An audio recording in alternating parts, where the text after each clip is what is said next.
कुंड वगैरह का स्मरण करेंगे, गर्म पानी के कुंड हैं। यमुनोत्री में जाकर दर्शन करेंगे तो गर्म पानी के कुंड मिलेंगे।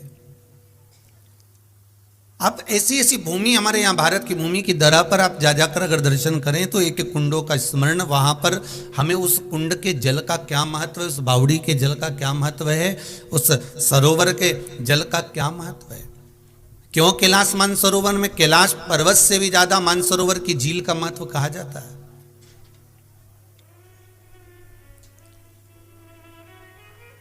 दर्शन करने वाला जीव, भगवान के मंदिर जाने वाला जीव, जो परमात्मा के दरवाजे पर भगवान के मंदिर में जाते हैं, दर्शन करते हैं, तो मंदिर में दर्शन करते समय ब्राह्मण देवता भी उनकी हाथ की अंजलि में चरणों तक दे देता है।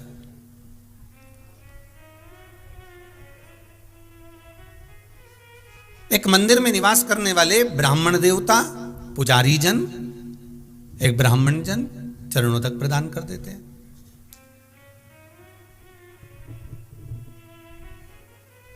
एक पुजारी जन चरणों तक दे देते हैं। महाराज जरा विचार करिएगा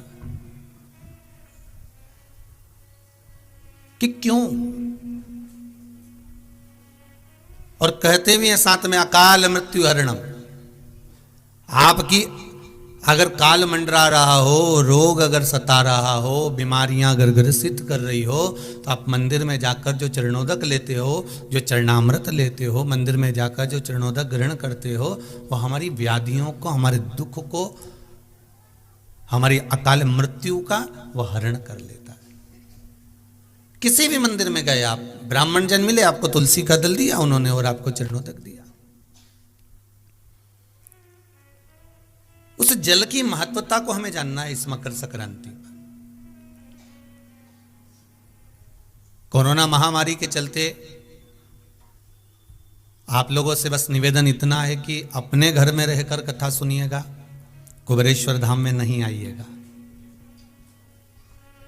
भिलाई की कथा में भी आप लोगों को कहा है कि अपने घर में रहकर सुनो 1 बजे से 4 बजे तक कथा, और कुबेरेश्वर धाम में आप मत आइए अभी, क्योंकि कोरोना महामारी में आपकी सुरक्षा ही सर्वाधिक प्रिय है। वो तुलसी बाबा का एक सुंदर चरित्र है ना, कि तुलसी बाबा जा रहे, एक चौपाई लिख रहे थे, सिया राम मैं सब जग जानी, करऊ प्रणाम जोर जुग पानी। तुलसी बाबा ने लिखा कि सारा संसार सिया राम में है, सारा संसार में राम समाया है, संपूर्ण विश्व में, संपूर्ण ब्रह्मांड में, जलचल थलचल वायुचल जो भी हैं सब में राम समाया है। तुलसीदास जी ने लिख दिया, ये तुलसी बाबा ने लिखा, उन्होंने लिख दिया। अब तुलसीदास जी जब उठकर चले, तुलसीदास जी जब उठकर जाने लगे तो एक बच्चा दौड़ कर आया और दौड़ कर आकर बोलता, काका आगे मत जाना, एक बेल आ रहा है लाल, वो तुम्हें मार देगा। काका ने कहा, भी मैंने चौपाई लिखी है कि सिया राम मैं सब जगह जानी, सब में राम समाया है, तो मुझे कैसे मार सकता है? उसमें भी तो राम होगा, उसमें भी तो परमात्मा होगा, वो मुझे मार नहीं सकता। और तुलसीदास जी चल दिए, आगे बढ़े, सामने से बेल आया, बेल ने सींग से उठाया, तुलसीदास बाबा को पटक दिया, पांव रखकर तुलसीदास जी के ऊपर से बेल निकल गया, बेल निकला और तुलसीदास जी तुरंत वापिस गंगा के घाट पर वो पुराण को लेकर, रामचरितमानस को लेकर बैठ गए और तुरंत कलम उठाई तुलसीदास जी ने और उठाकर उस चौपाई को काटने ही वाले थे, इतने में हनुमान जी महाराज प्रकट हो गए। हनुमान जी ने कहा, क्या हुआ तुलसीदास, क्या कर रहे हो? तुलसीदास जी ने लिखा, मैंने एक चौपाई लिखी थी, सिया राम मैं सब जग जानी, करो प्रणाम जोर जुग पानी, सब में राम समाया था, तो मैंने बेल में भी राम देखा, फिर बेल ने मुझे क्यों मारा? आखिर ये बेल मुझे क्यों मार रहा है? बेल क्यों मार रहा है? आखिर कारण क्या है? बेल ने आखिर मुझे मारा क्यों है? जब सब में राम देखा गया था, सब में राम समाया हुआ था, तो बेल ने मुझे क्यों मारा?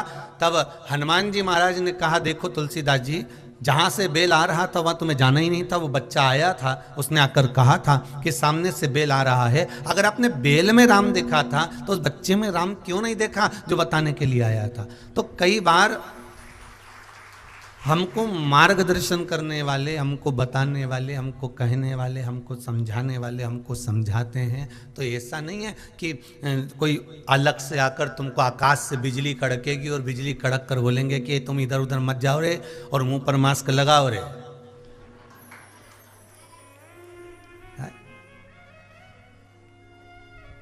ये आकाशवाणी पहले होती थी कंस के समय पे, हुई थी कि नहीं हुई थी कि देवकी का अष्टम पुत्र तेरी मृत्यु का कारण है। आज के जमाने में आकाशवाणी की जरूरत नहीं पड़ती, दूरदर्शन टीवियों पर मोबाइल पर सारी आकाशवाणी अपने आप हो जाती है। घर से मत निकलना, कोरोना ही तेरी मृत्यु का कारण है।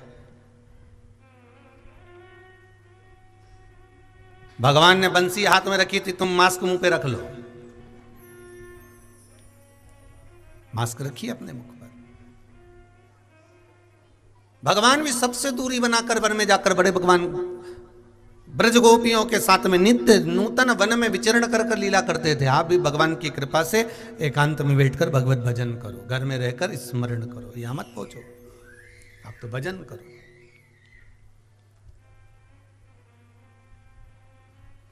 और कथा, मानसरोवर शिव महापुराण की कथा, ये आपको केवल अपने लिए श्रवण नहीं करना है।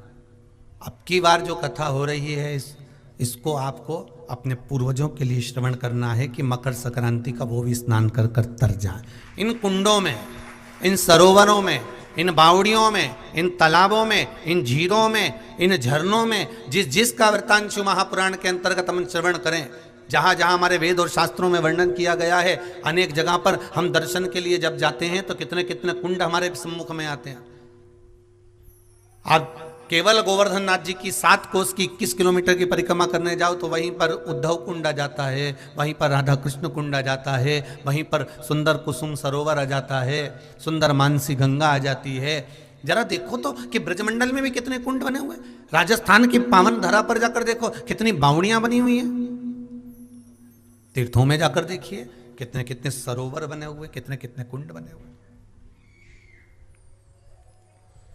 शंभु शरणे पड़ी मांगू घड़ी रे घड़ी, दुख काटो दया करी ने दर्शन आपो। शंभु शरणे पड़ी मांगू घड़ी रे घड़ी, दुख काटो दया करी ने दर्शन आपो। आप घर पर बैठकर भगवान शंकर से निवेदन करना, हे भोलेनाथ, हे शंभु, हे त्रिकालदर्शी, हे कैलाशी, हे अविनाशी, हे शिव, ऐसी करुणा कर, ऐसी कृपा कर कि इस मानसरोवर शिव महापुराण की कथा को जब हम श्रवण करें तो हमें भी कैलाश में जो मानसरोवर है, सुंदर सुंदर जो भारत की भूमि पर बावड़ियां, तालाब, कुंड हैं, हे शंकर ऐसी कृपा करना कि हमको भी 7 दिन की शिव महापुराण में 7 कुंडों में स्नान कराकर हमारे जीवन को कृतार्थ कर देना। हमें बस इतना ही चाहिए।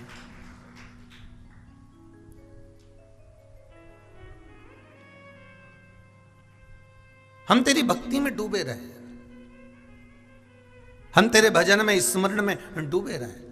हम तो फिर कहेंगे ये मंगल परिवार, गुप्ता परिवार, शर्मा परिवार बड़े बड़े साधुवाद के पात्र हैं साहब। बड़ी बड़ी कृपा बाबा ने करी होगी, भोलेनाथ जी ने दया करी होगी। तो ये पावन शिव महापुराण की कथा आप जनमानस को आस्था चैनल के माध्यम से, फेसबुक यूट्यूब के माध्यम से पूरा विश्व इस पावन कथा को देश और विदेश में बैठकर श्रवण कर रहे हैं। ये बाबा की कृपा है, करुणा है।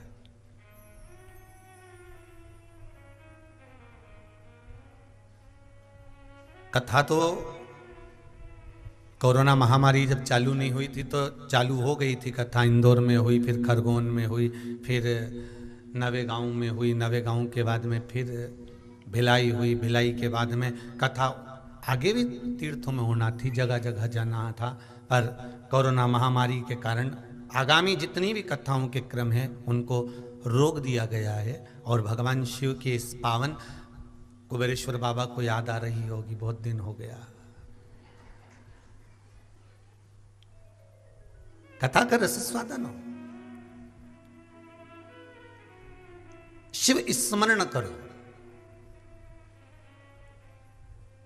और कितना सुंदर दिन है कथा शुरू होने का, सोमवार की अष्टमी, बहुत सुंदर दिवस है, बहुत बहुत बधाइयां महाराज।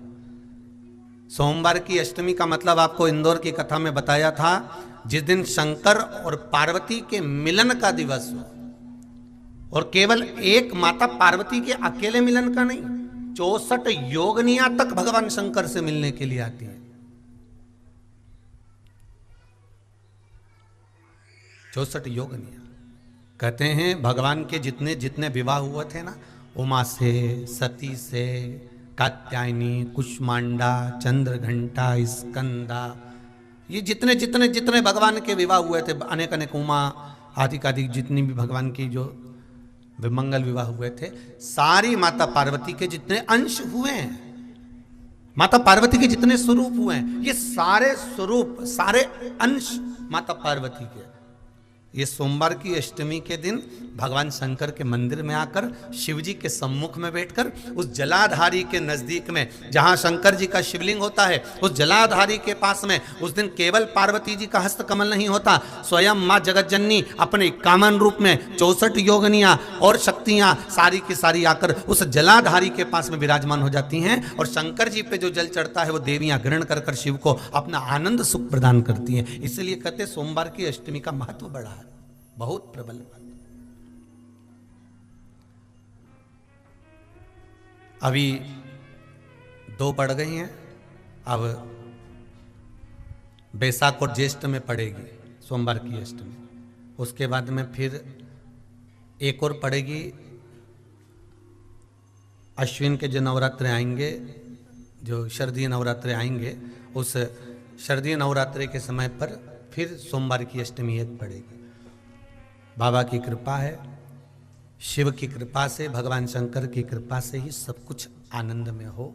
और हम तो कहेंगे एक लोटा पानी चढ़ाने से पीछे मत हटना सोमवार की अष्टमी के दिन। शंकर के मंदिर जरूर जाना, बेलपत्र जरूर चढ़ाना, बाबा से विनय जरूर करना, निवेदन करना, बाबा को पूजन करना, घी का दीप लगाना और बाबा से विनय करना, बाबा मेरी ये मनोकामना है, मैं तो आपके चरणों में समर्पित करने के लिए आई, मेरी ये विनती को स्वीकार कर लो।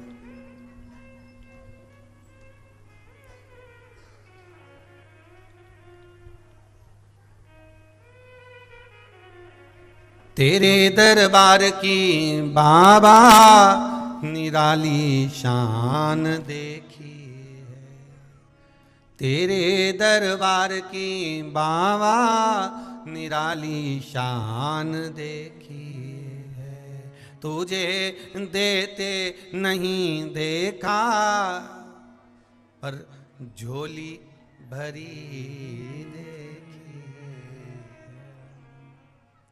बाबा कभी मैंने आपको देते हुए नहीं देखा, पर तेरा भजन करने वाला, तेरा स्मरण करने वाला, तेरा कीर्तन करने वाला, तेरा मंत्र जाप करने वाला, तेरा नाम जाप करने वाला, तेरी भक्ति में डूबने वाला कभी खाली तो नहीं रह सकता, कभी खाली नहीं रहेगा।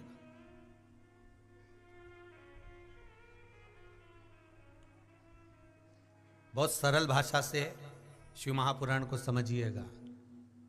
एक सेठ जी ने अपनी गाड़ी को लिया नई, और नई गाड़ी को लेने के बाद उन्होंने ड्राइवर को रखा। आज इंटरव्यू है ड्राइवर का, आज ड्राइवर का इंटरव्यू। एक कंपनी ने, एक सेठ जी ने अपनी कंपनी में नए ड्राइवर को रखा और बहुत सारे ड्राइवर वहां पर इंटरव्यू देने के लिए आए। अपन 3 ड्राइवर की बात करते, 3 ड्राइवर वहां इंटरव्यू देने के लिए आए।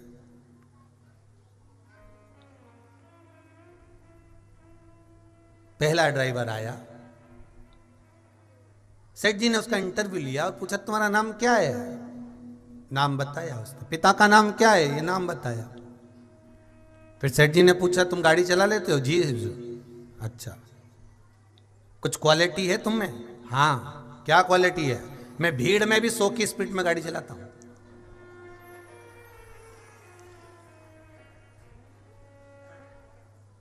अब देखिए उसकी क्वालिटी बता रहा हूं।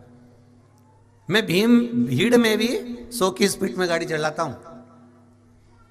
अच्छा, हाँ, बहुत बढ़िया।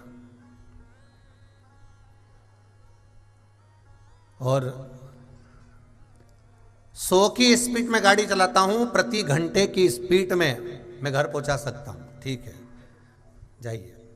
दूसरा, ड्राइवर आया, सेठ जी ने पूछा तुम्हारा नाम, उसने नाम बताया, पता बताया, पिताजी का नाम बताया, कोई क्वालिटी, हाँ।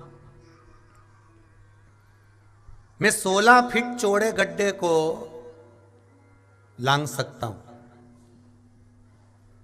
16 फीट गड्ढे को मैं गाड़ी के माध्यम से छलांग लगा सकता हूं। 16 फीट खड्डे को मैं कूद सकता हूं, मैं गाड़ी कूदा सकता हूं। ठीक है। अब तीसरे को बुलाया, उससे पूछा तुम्हारी क्वालिटी क्या है? मैं 40 की स्पीड में गाड़ी चलाता हूं, अपने परिवार को भी सेफ रखता हूं, और जो मेरे साथ बैठा होता है उसके परिवार को भी सेफ रखता हूं, और गाड़ी को भी मैं सेफ रखता हूं। मैं गाड़ी को भी सेफ रख रहा हूं। अब मैंने गाड़ी को भी सेफ रखा, जिसकी गाड़ी थी जो जा रहा था मेरे साथ में उनको भी सेफ रखा, और मैंने अपने परिवार को भी सेफ रखा 40 की स्पीड में चलाकर। मेरा ओघड़दानी मेरे शंकर की कथा कहती है, बहुत सारे लोग आपको संसार में मिलेंगे, कोई कहेगा मेरे पास बैठ जा, मैं तुझको ऐसा चीज दे देता हूं कि तू 1 मिनट में करोड़पति बन जाएगा। ये 100 की स्पीड वाले हैं।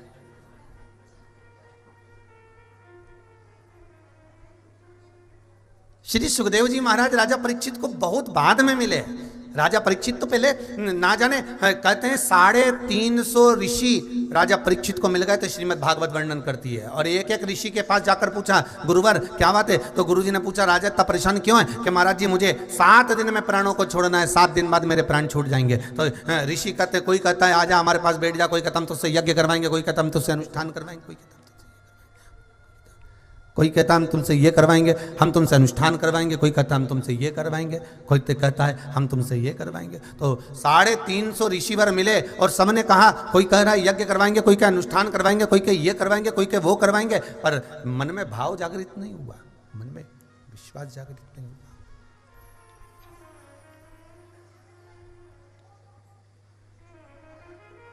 और जब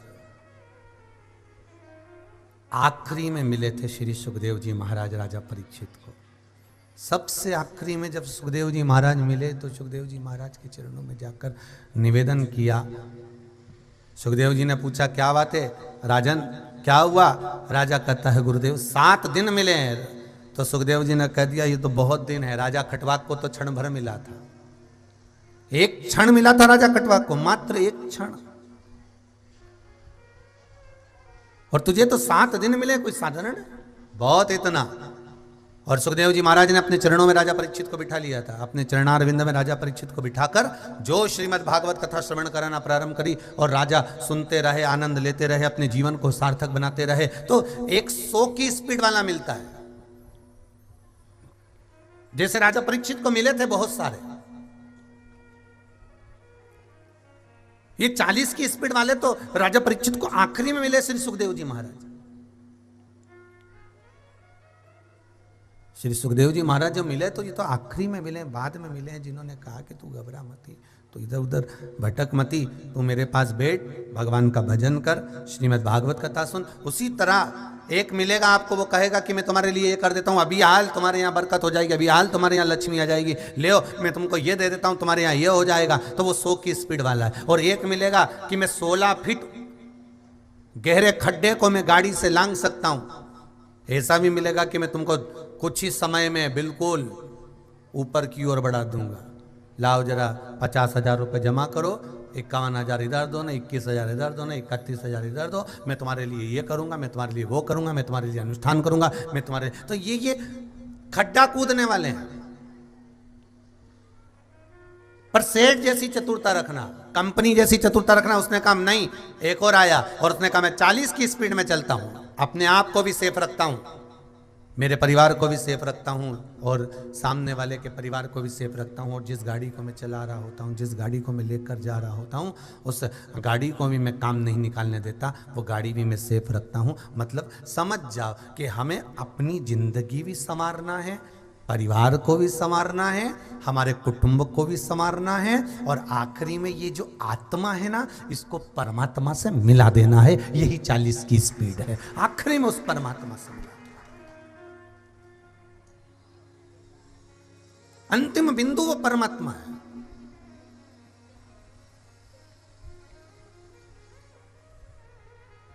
और इस आत्मा को परमात्मा तक लेकर जाने में थोड़ा समय लगेगा। इस आत्मा को परमात्मा तक लेकर जाने में थोड़ा समय लगेगा, क्योंकि ये मन बड़ा चंचल है, कैसे तेरा भजन करूं, बड़ा चंचल।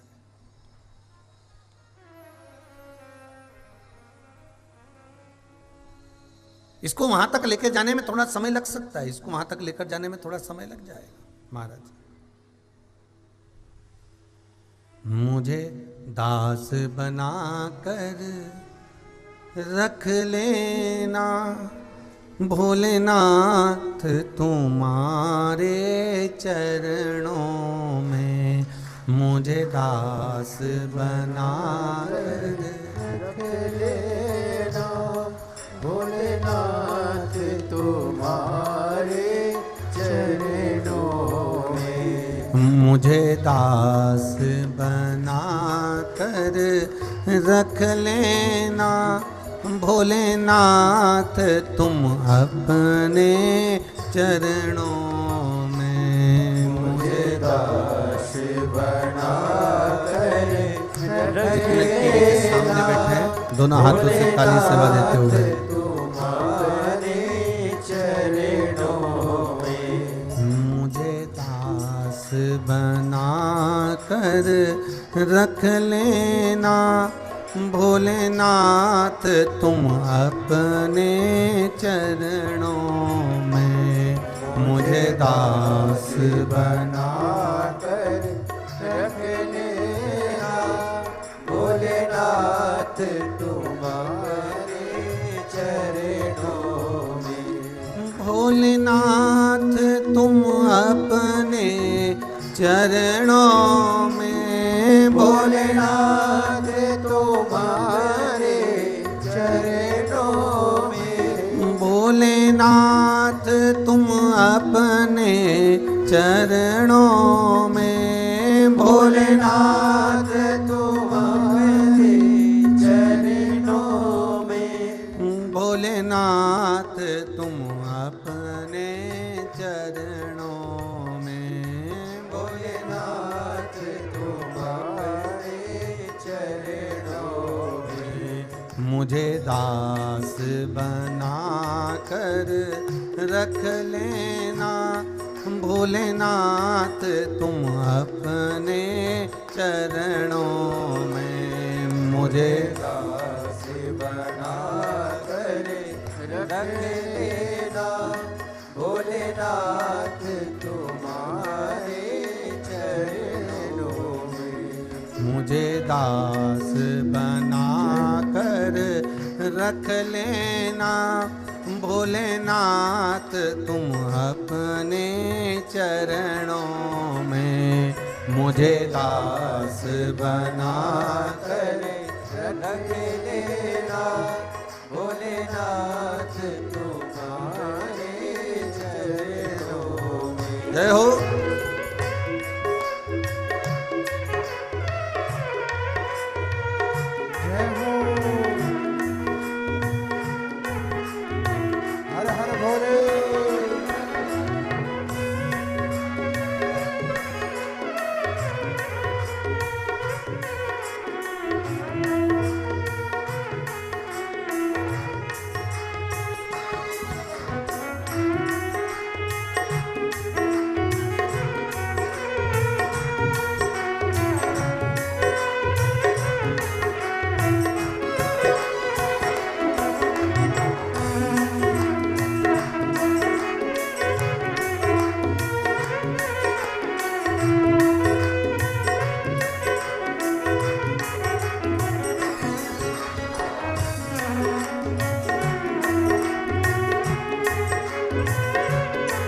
शंभू।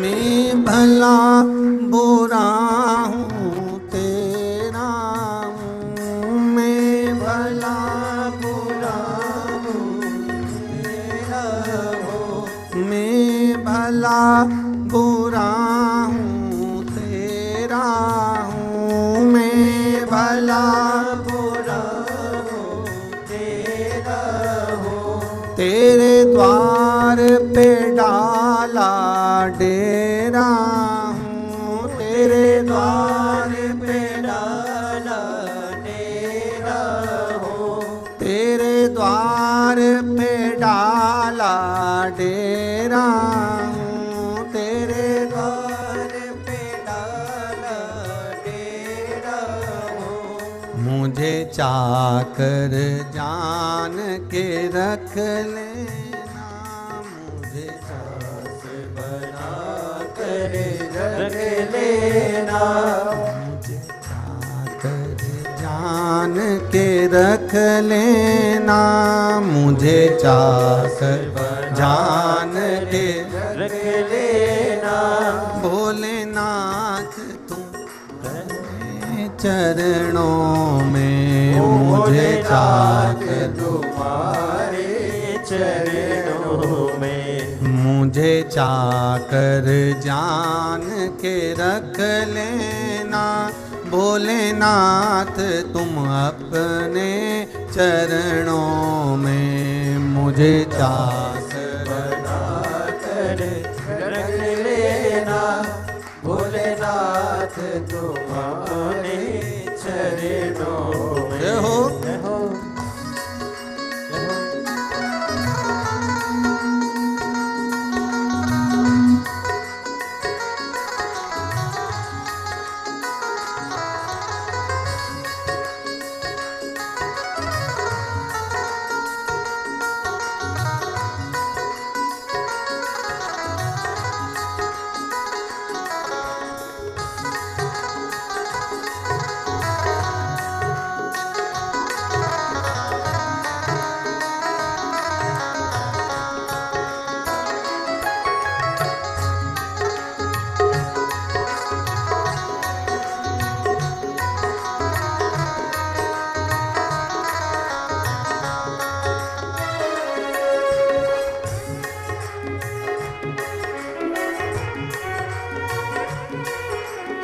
हे शंभु, हे कृपादर्शी, हे कैलाशी, हे अविनाशी, हे शंकर, हे करुणा सागर, हे भोलेनाथ।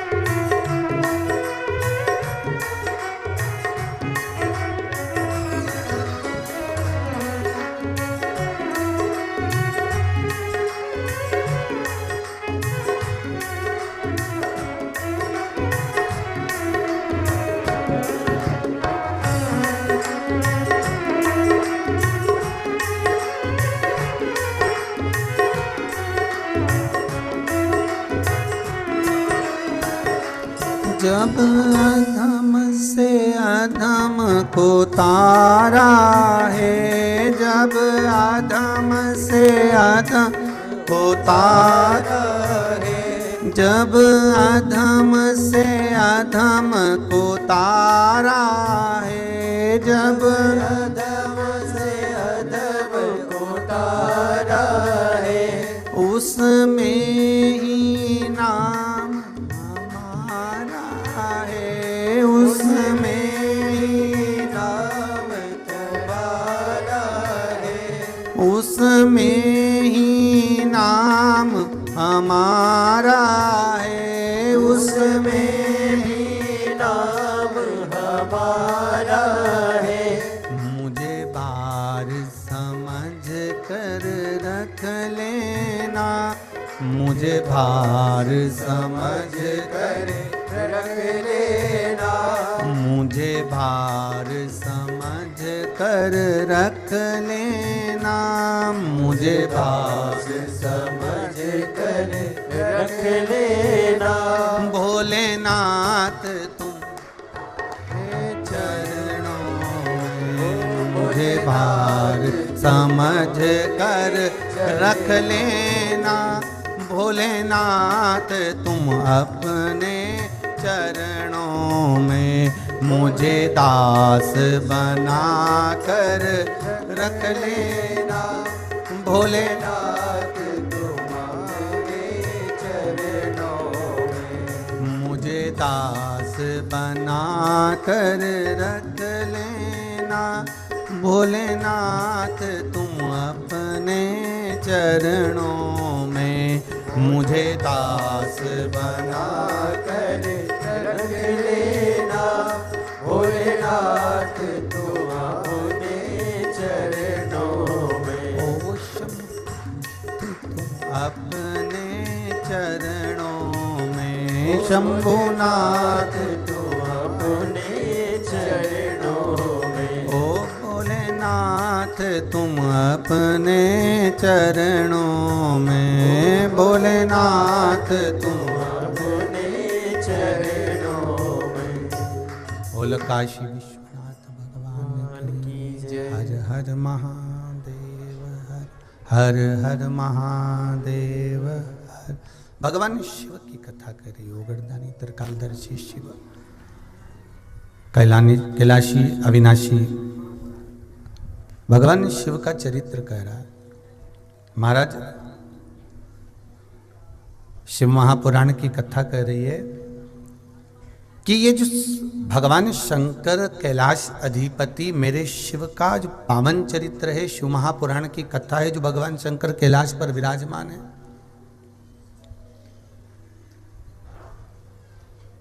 और शिव भले विष पी गए हो, मेरे शंकर भले विष पी गए हो, मेरे उगरदानी मेरे शंकर भले विष पी गए हो, पर मेरे शंकर का जो स्वरूप है, मेरे शिव का जो स्वरूप है वो महामृत्युंजय है। कौन सा स्वरूप है? महामृत्युंजय। मृत्यु पर विजय प्राप्त कर लेना और अपने जीव को, जो शिव का स्मरण करने वाले हैं, शंकर का अनुमोदन करने वाले हैं, शंकर की भक्ति में डूबने वाले हैं, इनको अभयता प्रदान कर देना केवल शिव ही कर सकते हैं, केवल शंकर ही कर सकते हैं। अकाल मृत्यु वो मरे जो काम करे चंडाल का, काल उसका क्या बिगाड़े जो भक्त हो महा काल का।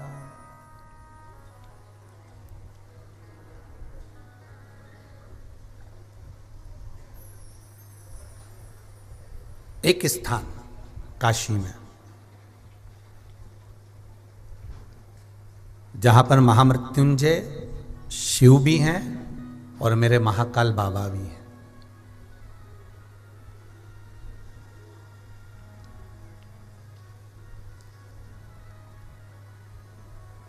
काशी का महामृत्युंजय मंदिर, जहां पर शंकर मेरे ओघड़दानी, मेरे त्रिकालदर्शी, मेरे कैलाशी, मेरे अविनाशी, मेरे शिव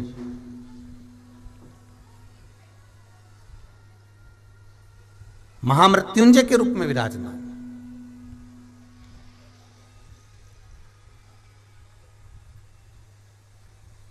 और सबसे बड़ी प्रसन्नता की बात है कि उस मंदिर के अंदर जहां पर महामृत्युंजय भगवान शिव,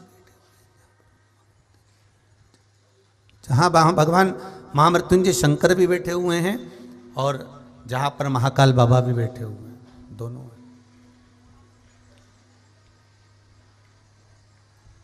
जहां महामृत्युंजय शिव भी हैं और महाकालेश्वर बाबा भी वहां पर विराजमान।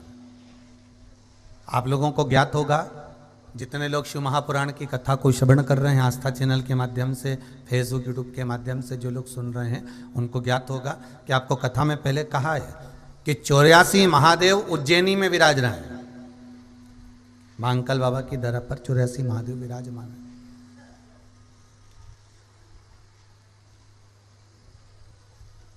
और काशी की धरा पर 12 ज्योतिर्लिंग विराजमान।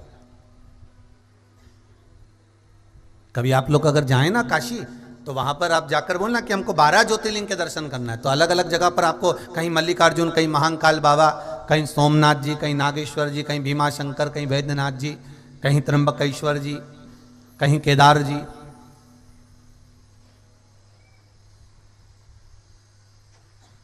कहीं ओमकारेश्वर भगवान। आपको मत पूरी काशी में जैसे वर्णन करा कि उज्जैन की धरा पर 84 महादेव विराजमान है, उसी तरह काशी की धरा पर 12 ज्योतिर्लिंग विराजमान।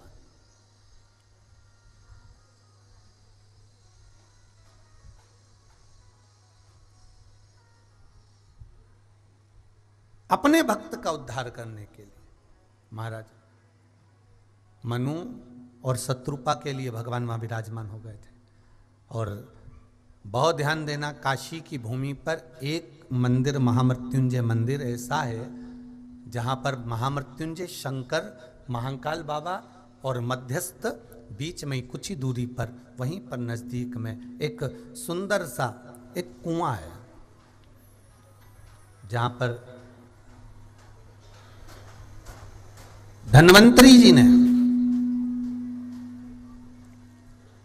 वेदों में भी जो वेद रहे हैं, औषधि के जो मूल रहे श्री धन्वंतरी जी, उन्होंने वहां बैठकर तब साधना करी, भगवान शंकर की आराधना करी, भगवान शिव की उपासना करी, भगवान शंकर की भक्ति में जो डूबे रहे, भगवान शिव की आराधना में डूबे रहे। और आखिरी में वो धन्वंतरी जी जब जाने लगे तो उन्होंने विचार करा कि मेरे जाने के बाद इस औषधि का मैं करूंगा क्या, ये औषधियां जो रखी रह जाएगी, इस औषधि का मुझे करना क्या है, इस औषधि को मैं ले जाकर कहां रखूंगा। तो उन्होंने क्या करा, एक भगवान शिव की आराधना करी और भगवान शंकर से निवेदन करा, शंभु प्रकट हो, भोलेनाथ जी आप कृपा करिए, मुझे आज्ञा करो कि मैं इन औषधि का करूं क्या, मैं इन औषधि को कहां ले जाकर रखूं, मैं इन औषधि को कहां ले जाकर डालूं, मैं इन औषधि को कहां ले जाकर रख सकता हूं, मैं इन औषधि को किस जगह पर ले जाकर रख सकता हूं, ये औषधि हमें ले जाकर कहां रखूं। शिव की आराधना में धन्वंतरी जी डूब गए। शिव महापुराण में मानसरोवर शिव पुराण सुन रहे हो, इसका ध्यान रखिएगा। ऐसे ऐसे कुएं, ऐसी ऐसी बावड़ी, ऐसे ऐसे तालाब, ऐसे ऐसे झरने, ऐसे ऐसे सरोवर और ऐसी ऐसी झीलों का स्मरण है कि आप अगर उसको कभी वहाँ से निकलें और आपके जीवन में अगर आप कभी वहाँ पहुँचें, तो पहुँचने पे आपको ये ज्ञात होना चाहिए कि हम काशी आए हैं तो एक बार वो धन्वंतरी कुएं पर जरूर जाएं, धन्वंतरी कूप पर जरूर जाएं और वहाँ का जल हम अवश्य पी कर आए, जहाँ 24 घंटे महामृत्युंजय पाठ, महामृत्युंजय मंत्र का स्मरण चलता रहता है, जहाँ विद्वान विद्वान ब्राह्मण महामृत्युंजय मंत्र की भक्ति में डूबे रहते हैं। विद्वान से विद्वान ब्राह्मण जहाँ महामृत्युंजय मंत्र में डूबे हुए और मंत्र का स्मरण करने में लगे। धन्वंतरी जी ने भगवान शिव की आराधना करी, भोलेनाथ, हे शंभु, हे त्रिकालदर्शी, हे कैलाशी, हे अविनाशी। अब आप कहोगे वो तो वेद थे, औषधियां उनका मूल था, फिर शंकर जी को रिझाने के लिए उन्होंने क्यों शिव जी को क्यों रिझाया। शिव महापुराण की कथा में वर्णन आता है महाराज, स्कंद पुराण कहती है कि एक बात का ध्यान रखना, जो दवाई ना लगे, जो औषधि ना लगे, जो दवाई शरीर पर काम नहीं कर रही हो, जो औषधि शरीर पर काम नहीं कर रही हो, तो एक बार भगवान शंकर का महामृत्युंजय और महाकाल बाबा, इन दोनों का स्मरण कर लीजिए।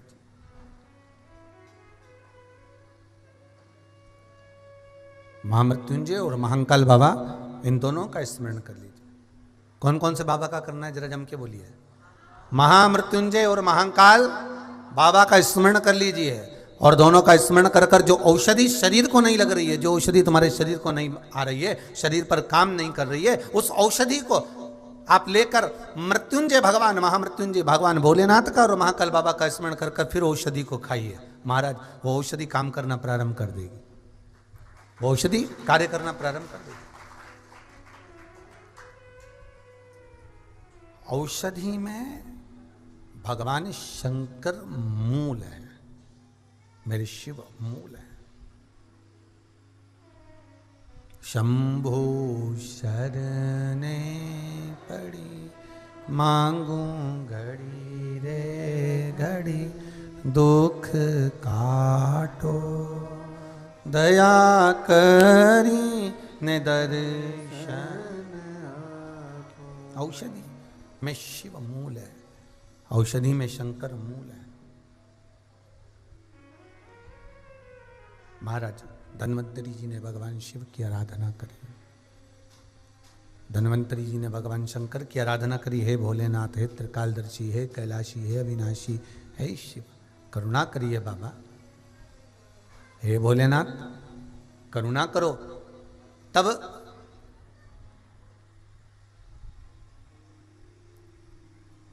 शिव पूछे धन्वंतरी जी से, शिव पूछे धन्वंतरी कि ये बताओ कि क्या चाहते हो आप। तब शिव पूछे आप क्या चाहते हो, बोलिए। धन्वंतरी जी ने कहा कि ये इतनी सारी औषधियां हैं, दुनिया के लोग तो इसको पहचान नहीं पाएंगे। आप जिस रास्ते से निकल कर जाते हो, चाहे आप कुबेरेश्वर धाम से इंदौर जाओ, चाहे उज्जैन जाओ, चाहे आप भोपाल जाओ, चाहे आप इछावर जाओ, चाहे आप भवानी मंडी जाओ, तुम्हारी मर्जी पड़े जहाँ जाओ, पर रास्ते के बीच में कितनी औषधियाँ लगी होती हैं, कितनी दवाइयाँ लगी होती हैं, आपको क्या मालूम है। अगर आप परखैया नहीं, आप पहचानते नहीं, तो आपको थोड़ी ना मालूम होगा। पहले तो दुनिया के लोग शंकर भगवान को केवल इतना जानते थे कि ये प्रलय के देवता है, संहार के देवता है। कथा में भी लोग बताते थे, कथाकार बोलते थे तो कहते थे भगवान विष्णु ने भगवान ब्रह्मा जी को सृष्टि की रचना का भार दिया। शंकर जी का एक काम था संहार करना। जब पृथ्वी का संहार करना हो, सबको नष्ट करना हो, तब शिव जी से कह दिया जाता था कि शंकर भगवान आप ये पूरी पृथ्वी को नष्ट कर दीजिए, पूरा संहार कर दीजिए। और शिव जी संहार कर, तो इनको संहार के देवता कहते थे। पर शिव महापुराण की कथा तो कुछ उल्टा ही कह रही है। शिव महापुराण की कथा तो कहती है संहार के देव होंगे वो देवताओं के लिए, पर यहां तो संग्रह के देवता है। संहार के कम, संग्रह के ज्यादा है। आपके जीवन में आपको कोई तकलीफ है, कष्ट है, रोग है, बीमारी है, कोई दुख है, कोई परेशानी है, आप शिव का स्मरण करिए। एक लोटा जल, शिव का मंदिर, एक बेलपत्र, एक अक्षत, एक चावल। नहीं है कुछ तो 3 बार ताली, वो भी नहीं है तो मुख से बम बम बोले। बहुत इतना वो भी नहीं कर सकते, शंकर जी के मंदिर का शिखर वो भी नहीं कर सकते, मंदिर के सामने से निकल कर चले जाओ, मंदिर के सामने से निकल कर चले जाओ, उतने में भी सुख है। मंदिर के सम्मुख से निकल कर चले।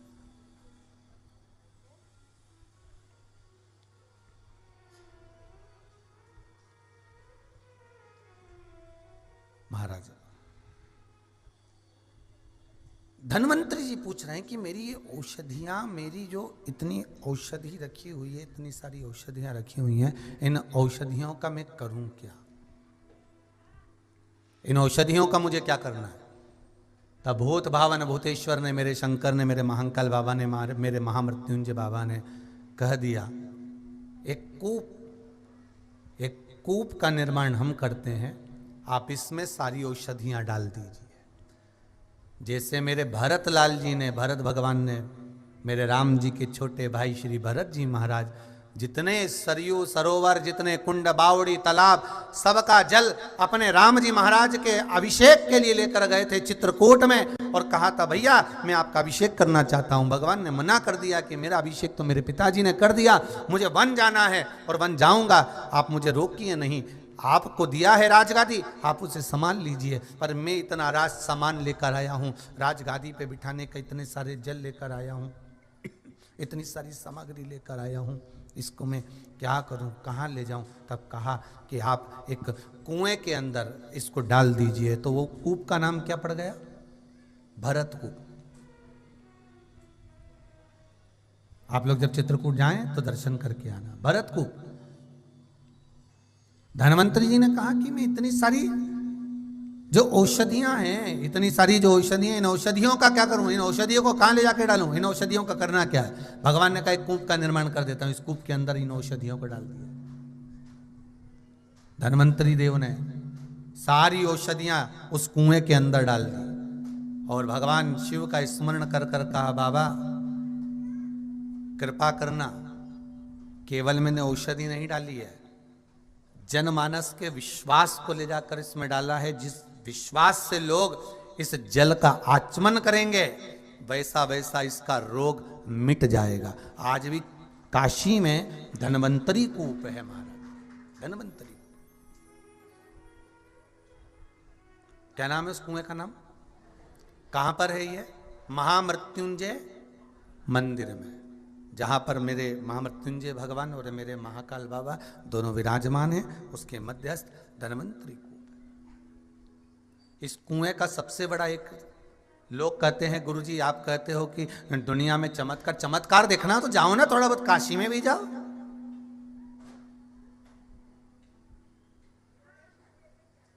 जाओ, आप उज्जैनी भी जाओ, कभी मेरे केदारनाथ जी के पास में जाइए, वहां ओम कुंड का दर्शन करिए, काशी जाएं तो धन्वंतरी कूप का दर्शन करिए कि कुआं एक, धन्वंतरी कूप पर जाकर देखिए कुआं एक और कुएं के घाट 8। और कितना बड़ा कुआं है, यहां बैठे, यहां से लेकर ये कैमरा वाला भैया खड़ा है यहां तक, बस इतना बड़ा कुआं और छोटा सा कुआं है, बस वो उस कूप में 8 घाट बने हुए हैं, पानी खींचने के लिए 8 स्थान बने हुए। और अब ध्यान दीजिएगा, 8 स्थान का पानी पीकर देखो, हर पानी का स्वाद अलग है। कुआं एक, घाट कितने? जम के बोलो, 8। कुआं एक, घाट 8, और पानी पीकर देखना 8 घाट का पानी का स्वाद अलग अलग है महाराज। अब पानी भी तो एक ही होगा उसके अंदर, जब कुआं एक है, बावड़ी एक है, और उस कुएं में पानी भी एक ही होगा। घाट 8 बनाने से क्या होगा, परंतु इस कुएं के इस घाट का पानी पियोगे तो इसका स्वाद अलग है। अगला वहीं पास में से आप बाल्टी खींचकर पियोगे, उसका स्वाद अलग है। फिर वहां का घाट का पियोगे, उसका स्वाद अलग है। 8 घाट बनाए हुए, तो कहा काय के लिए 8 घाट है? शंकर भगवान धन्वंतरी जी से कहे हैं, धन्वंतरी तुम वेद हो, तुमने सारी औषधियां इसमें डाल दी है। अब इन औषधियों का जल जो जिस भाव से ग्रहण करेगा, ये औषधि का जल उस भाव में आकर उसको फल प्रदान करेगा। महाराज, उदर से जुड़ा हुआ जितना रोग होता है, उदर से जुड़ा हुआ जितना प्रॉब्लम होता है, श्री धन्वंतरी कुएं का जल मात्र ग्रहण कर लेने से जीव के सारे रोग समाप्त हो जाते हैं, सारे रोग समाप्त।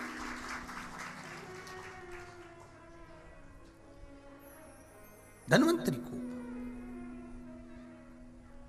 शंभो शरणे पड़ी, मांगू घड़ी रे घड़ी, दुख काटो दया करी न दर्शन आपो। महाराज 8 घाट, और कितना सुंदर वृतांत किया है महाराज। शिव महापुराण के शुरू में देवराज का चरित्र आता है, पहले भी आपने शिव पुराण में सुना होगा देवराज का चरित्र।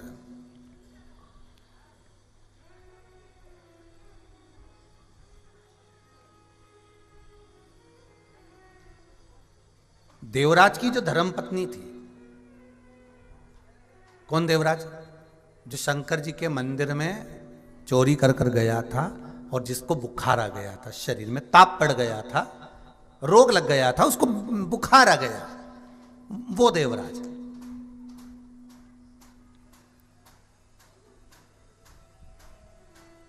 उसकी धर्मपत्नी शोभावती,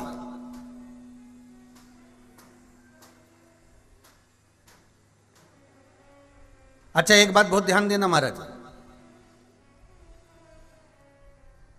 कोई जरूरी नहीं है कि माता पिता अच्छे हैं तो औलाद भी अच्छी निकलेगी।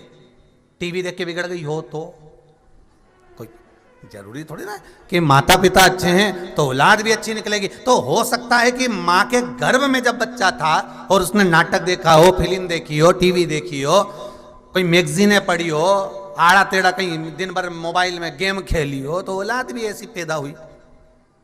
औलाद कोई जरूरी कि माता पिता अच्छे होंगे तो औलाद भी अच्छी पैदा होगी, और कोई ये जरूरी नहीं है कि माता पिता खराब हैं तो औलाद भी खराब होगी। अगर ऐसा होता तो हिरण्यकशिपु के घर में प्रहलाद पैदा नहीं होता।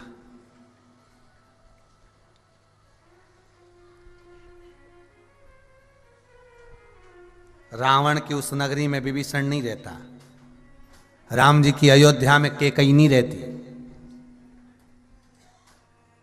कोई जरूरी है?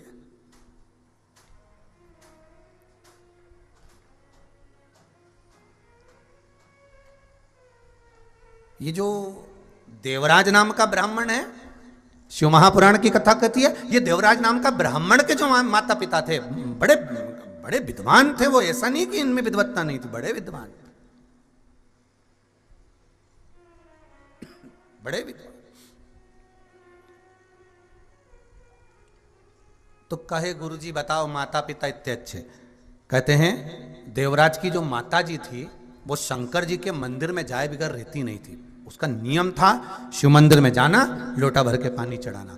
एक नियम देवराज की माता नित्य करती थी कि शिव मंदिर में जब जाती थी तो बेलपत्री के वृक्ष को जल से सींचन कर कर पहुंचती थी शंकर जी के मंदिर।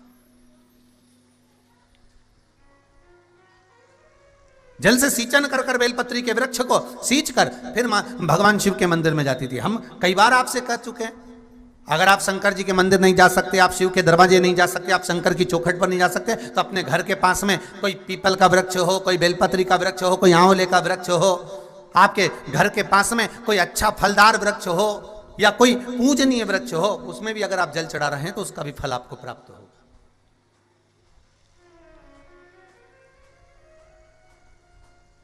बहुत ध्यान दीजिएगा।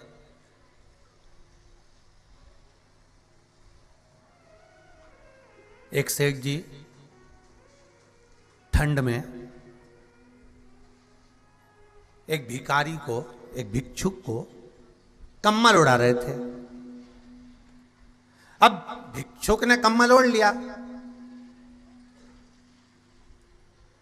और वही सेठ जी के दरवाजे पर आधी रात को कुत्ता आके बैठ गया और सेठ जी ने उठाया एक बाल्टी पानी।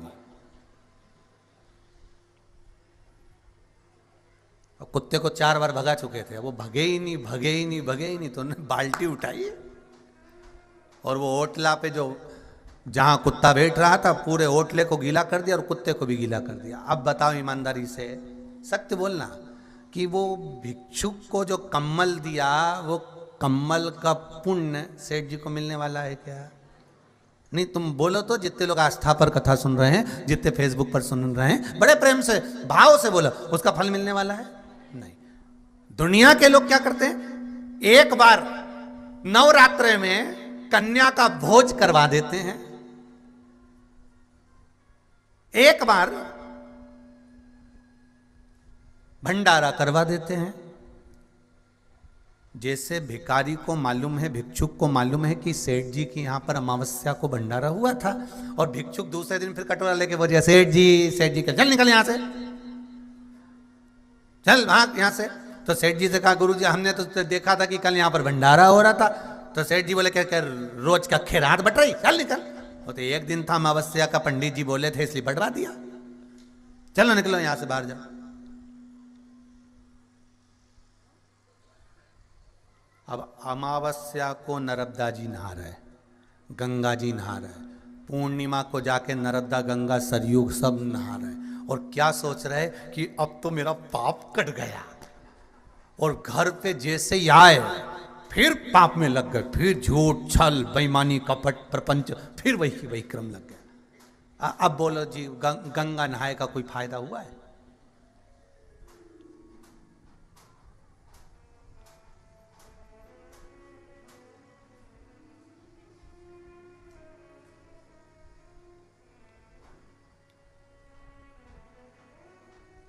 फिर मतलब क्या हुआ?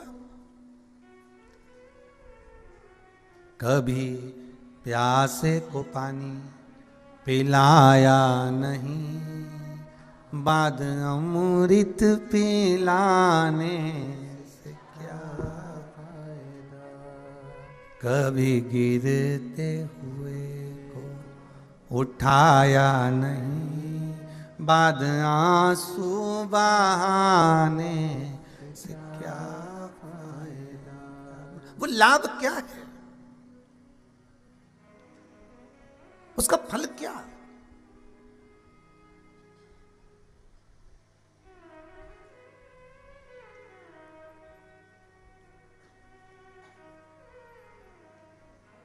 एक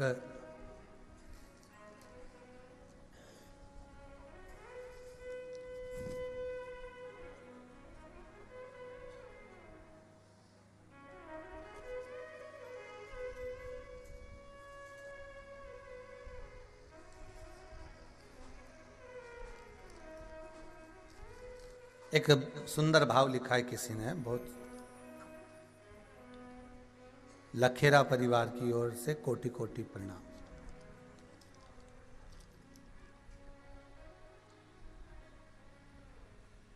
गुरुजी, मेरी नातिन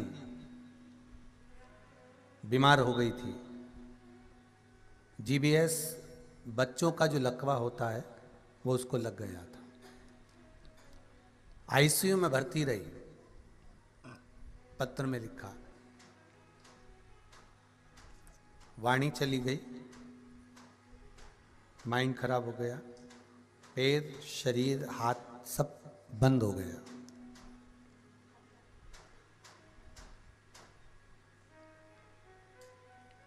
शिव महापुराण में सरसों के तेल का एक महत्व सुना था लकवे का। वो उपाय किया, पशुपति व्रत किए। पहला व्रत जैसे ही पूर्ण हुआ गुरुजी, बच्ची ने बोलना प्रारंभ कर दिया, पत्र में लिखा। दूसरा व्रत हुआ, बेटी ने हाथ से काम करना प्रारंभ करा। और तीसरा व्रत हुआ तो बेटी खुद उठकर बैठ गई और चलना प्रारंभ कर दिया। ये पत्र है। शिव कृपा किसको कहते हैं? शंकर दया किसको कहते हैं? महाराज, अगर हमारा विश्वास दृढ़ है, हम भगवान के चरणारविंद का रसस्वादन ग्रहण कर रहे हैं, हम भगवान शंकर के चरणों में अपनी चित्त वृत्ति को लगा रहे हैं, अपनी चित्त वृत्ति को अगर हम भगवान शिव में लगा रहे हैं। और फिर निवेदन करूंगा, कोरोना महामारी की तीसरी लहर का वर्णन चल रहा है, तीसरी लहर चल रही है। सारा राष्ट्र,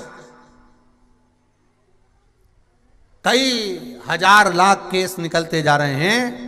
और निवेदन केवल इतना है कि सतर्कता रखना, शंकर को मत भूलना, शिव की भक्ति को मत भूलना, शंकर के स्मरण में डूबे रहना। किसी ने कहा, गुरुजी अगर आपकी कथाएं लगी हुई थी, आगे से आगे कथाएं थी, अगर यजमान लोग अगर वहाँ पर कथा करवा रहे थे, ऑफलाइन कथा हो रही थी, सब अपने अपने नगर में करवा रहे थे, तो कैंसिल हो गई होगी, तो फिर अपन कथा काहे को करें, क्या करना? ये कथा केवल इसलिए कर रहे हैं कि आप अगर घर में हैं तो हिम्मत मत हारना। ऐसी कई रोग, कई बीमारियां, तो ये संसार है, चलता रहना है।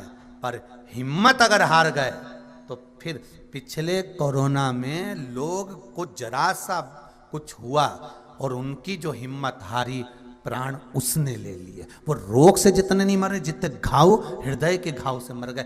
बस केवल अचंभा, आश्चर्य में, मुझे रोग हो गया, बीमारी हो गई, ये हो गया, और भीतर भीतर भीतर भीतर अकेलापन महसूस करते करते करते करते अकेला ही चले गया।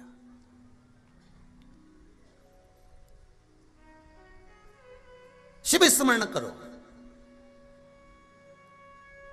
शंकर भगवान ने मौका दिया है। हमारे पास तो केवल एक ही सीढ़ी है, वो है भगवान के चरणारविंद। श्री शिवाय नमस्तुभ्यम। बचने का एक उपाय, वैक्सीन लगवाओ, मुंह पर मास्क लगाओ, हाथ धोइए और घर में रहकर भगवान शंकर की कथा को श्रवण करिए। परमात्मा को तो जब अपना कोटा पूरा करना रहता है ना, कुर्सी भरना रहती है, तो उसके पास में तो बहुत सारे उपाय हैं। कोरोना जैसे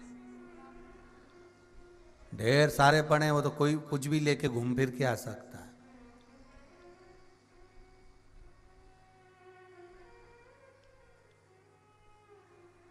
कभी भी आ सकता। तो अपने को शिव स्मरण, श्री शिवाय नमस्तुभ्यम जपते रहो। धन्वंतरी जी ने एक शब्द कहा है आखिरी में, जब धन्वंतरी कूप में सारी औषधियां डाली, तब एक शब्द कहा शंकर भगवान के सम्मुख में, इधर महाकाल बाबा, इधर महामृत्युंजय बाबा, और बीच में खड़े होकर धन्वंतरी जी कहते हैं कि मेरे जीवन की औषधियां मैं इस कूप में देकर जा रहा हूं। पर एक बात कहना चाहूँगा, धन्वंतरी जी कहते हैं कि कुएं में तो मैंने औषधि डाल दी है, पर सबसे बड़ी औषधि है शंकर का नाम, जो जप लेता है वो रोग से मुक्त होते चले जाता है। धन्वंतरी जी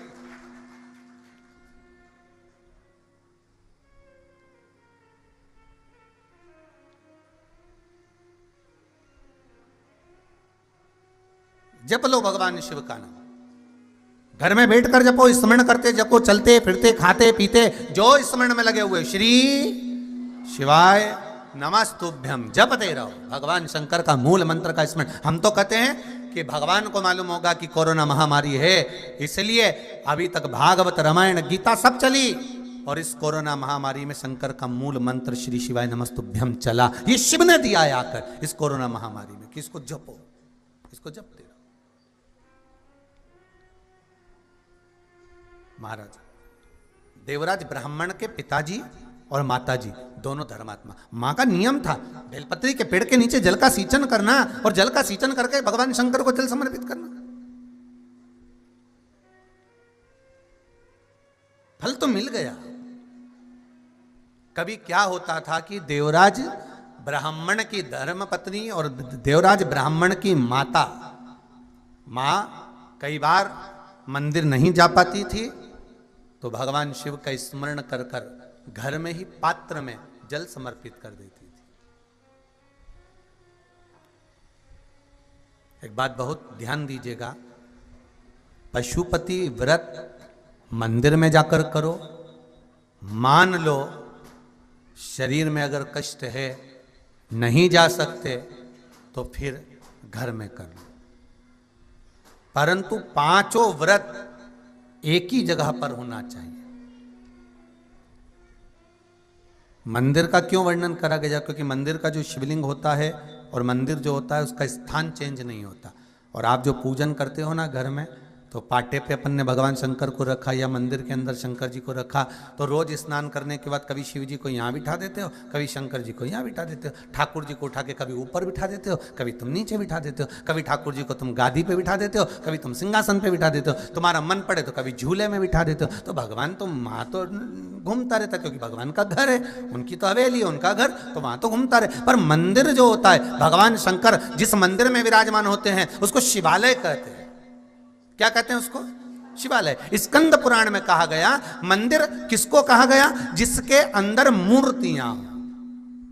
जैसे राम जी की मूर्ति है तो राम मंदिर है, कृष्ण की मूर्ति है कृष्ण मंदिर है, देवी की मूर्ति है देवी मंदिर है, दत्त की मूर्ति है दत्त मंदिर है, शनि की मूर्ति है शनि मंदिर है, गुरु की मूर्ति है गुरु मंदिर है। पर जहां शंकर की अगर मूर्ति भी विराजमान है तो वो शंकर मंदिर है, पर जहां शंकर का शिवलिंग विराजमान है वो शिवालय है, वो मंदिर नहीं है, वो मंदिर नहीं कहलाएगा। आप कभी अगर कुबेरेश्वर धाम पर आए तो यहां पर कभी मत कहना कि यहां शंकर का मंदिर है, यहां तो आप कहना शिवालय है, कुबेरेश्वर धाम है, यहां शंकर का मंदिर नहीं है, यहां शिवालय है।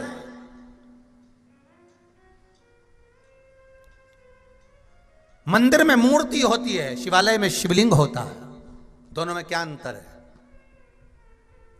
बोलते जाओ। एक फैमिली कोर्ट होती है अदालत में, एक सिविल कोर्ट होती है, ठीक है, एक हाई कोर्ट होती है, और एक जम के बोलो जरा सुप्रीम कोर्ट होती है। अब कौन सी कोर्ट सबसे ज्यादा प्रबल होती है? जम के बोलिए जरा। Supreme court. मंदिर में भगवान का दर्शन करिए, प्रणाम करिए, निवेदन करिए, श्रीफल चढ़ाओ, पूजन करो, सब मंदिर में जाओ, अर्चना करो, निवेदन करो, पर शिव मंदिर नहीं।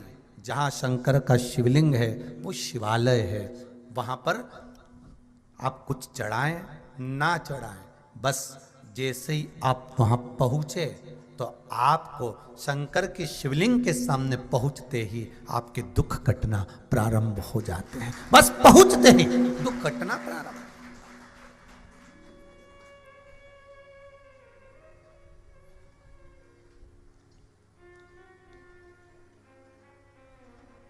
शंभु शरणे पड़ी मांगू घड़ी रे घड़ी दुख काटो दया करी ने दर्शन। मंदिर में मूर्ति होती है, शिवालय में शिवलिंग होता है, बस शिवालय के सम्मुख में शंकर के सामने, पहले भी कथा में कहा, जल नहीं चढ़ा सकते, बेलपत्री नहीं चढ़ा सकते, फूल नहीं चढ़ा सकते, उसके सामने से भी निकल गए तो दुख कट गया। मतलब शिवालय के सम्मुख में भगवान शंकर के शिवलिंग के सामने जब पहुंच गए तो तुम्हें कहने की जरूरत नहीं कि भोले बाबा मुझे ये दुख है, शंकर जी मुझे ये तकलीफ है, कभी कहना नहीं पड़ेगा। आप तो पहुंचे, निवेदन करा, फिर बस उसके दरवाजे पर पहुंचे और वो पहचान गया कि इसको कष्ट क्या है, इसको तकलीफ क्या है। गोदी में जो बच्चा होता है वो अपनी मम्मी से कहता है, मम्मी मेरा पेट दुख रहा है। छोटा सा बच्चा 4 महीने का, 5 महीने का, 6 महीने का बच्चा, 2 महीने का बच्चा बोलता है मेरा पेट दुख रहा है, रोता है, और मां समझ जाती है इसको तकलीफ क्या है। क्यों? वो डॉक्टर जानता है कि बच्चा क्या कह रहा है। जिस डॉक्टर को तुम दिखाने लगा छोटे से बच्चे को, वो जानता है कि इसको क्या चाहिए।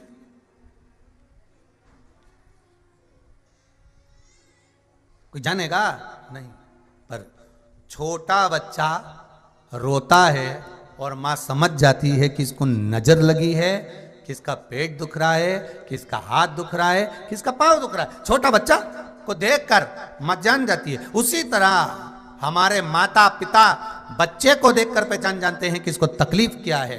डॉक्टर हाथ, उसका चेहरा देखकर पहचान जाता है कि इसको तकलीफ क्या है। मेरे शंकर के शिवलिंग के सामने जाते से ही मेरा शंकर पहचान जाता है कि इसको तकलीफ क्या है, वो तुरंत जान जाता है। उसके सम्मुख में पहुंचे और वो पहचान गया।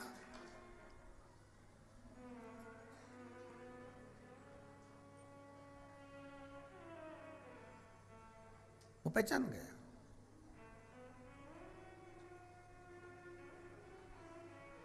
वैश्य है मंगल मंगलकारी,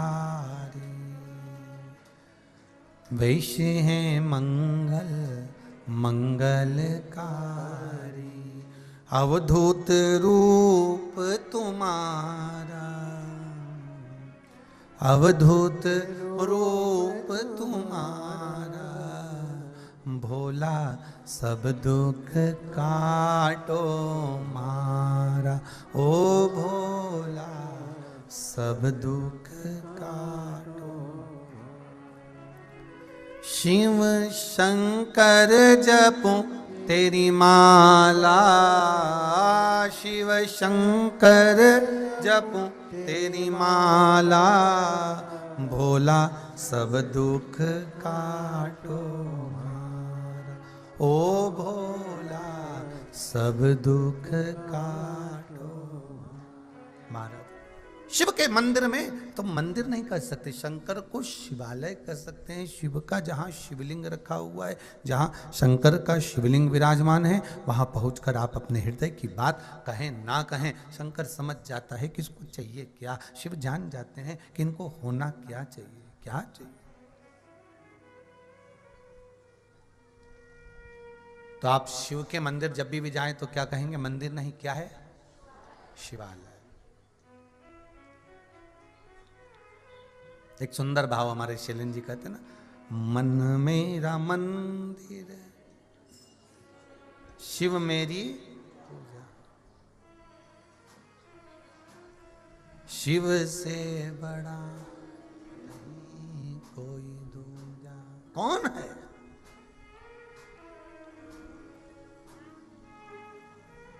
इस मन को, चित्त को, वृत्ति को, इसीलिए कहते हैं शिवालय बनाओ। शिवालय का मतलब क्या होता है? दूसरे के दुख को देखकर दुखी हो जाना और दूसरे के सुख को देखकर सुखी हो जाना।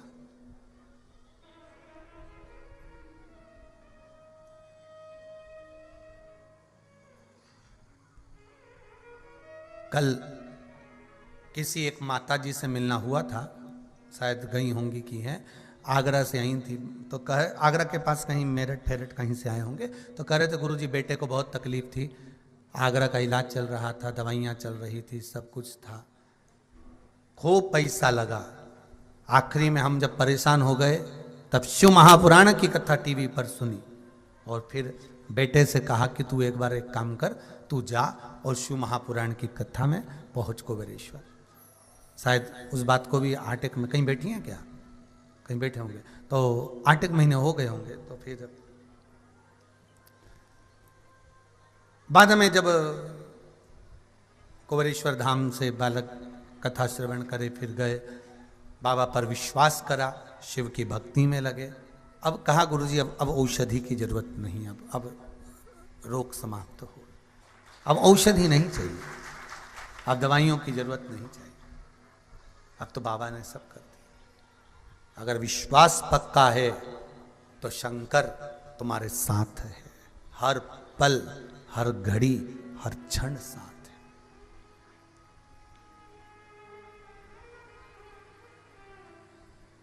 एक किसी ने लिखा है,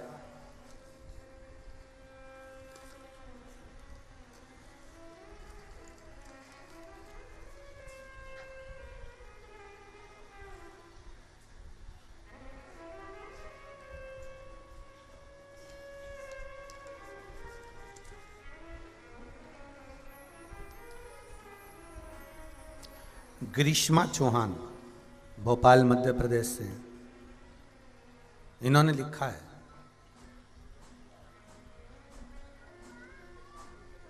मेरे छोटे भाई की नौकरी नहीं थी, बैठी होंगी कहीं, ध्यान में होगा, और कई सालों से वो प्रयास कर रहा था।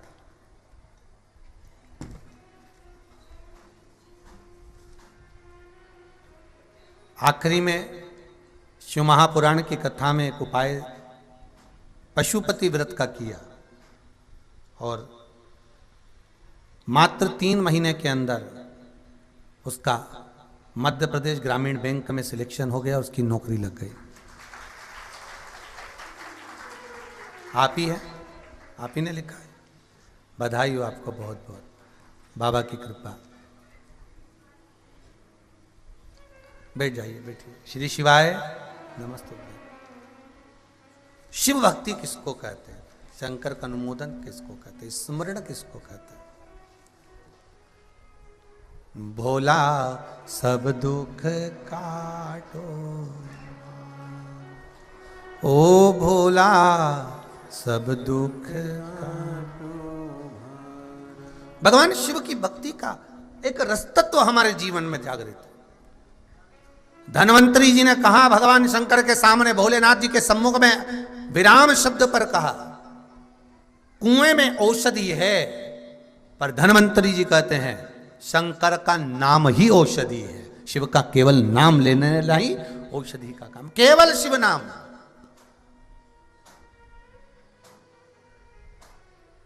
केवल शिव नाम। इसीलिए कहते होंगे, ऐसी सुभाना आए ना ऐसी शाम, ऐसी सुभाना आए ना ऐसी शाम। जिस दिन जुबा पे मेरे, जिस दिन जुबा पे मेरे आए ना शिव का नाम, ऐसी सुभाना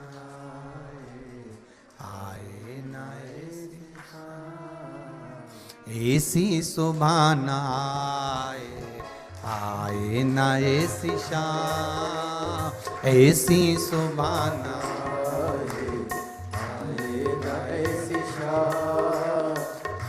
जिस जुबां पे मेरी, जिस जुबां पे मेरी ओहो आए ना शिव का नाम, ओहो ऐसी सुभाना आए ना ऐसी शाम, ऐसी सुभाना आए ना ऐसी शाम।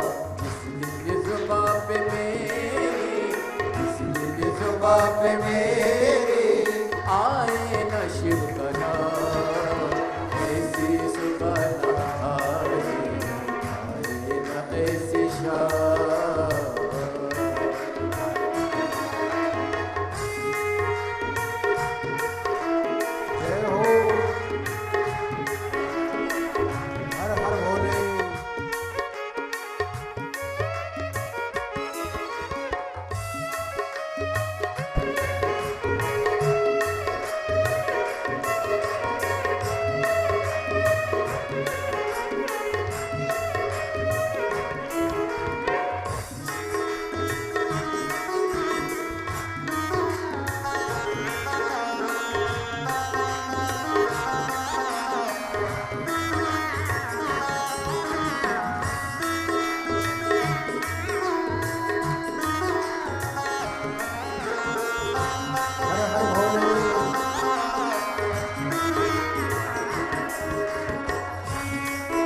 ओहो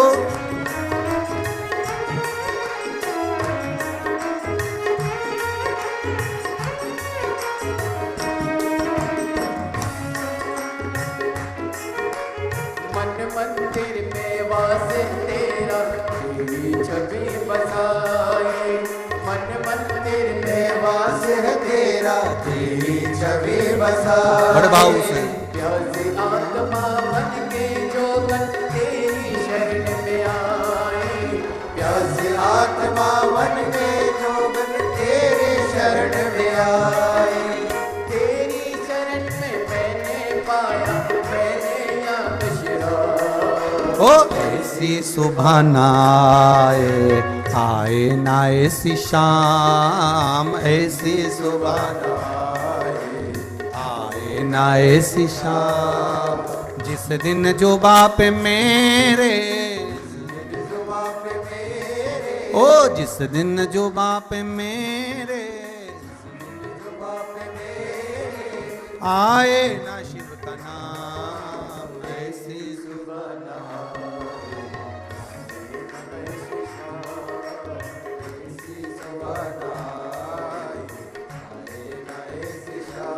ओहो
शंभो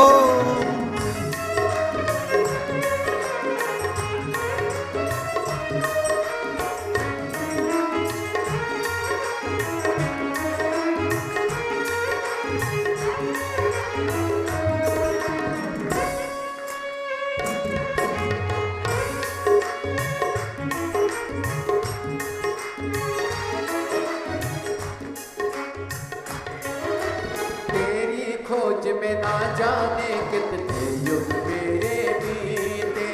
तेरी खोज में ना जाने कितने युग मेरे बीते। अंत में काम क्रोध मत हारे, हे बोले तुम जीते।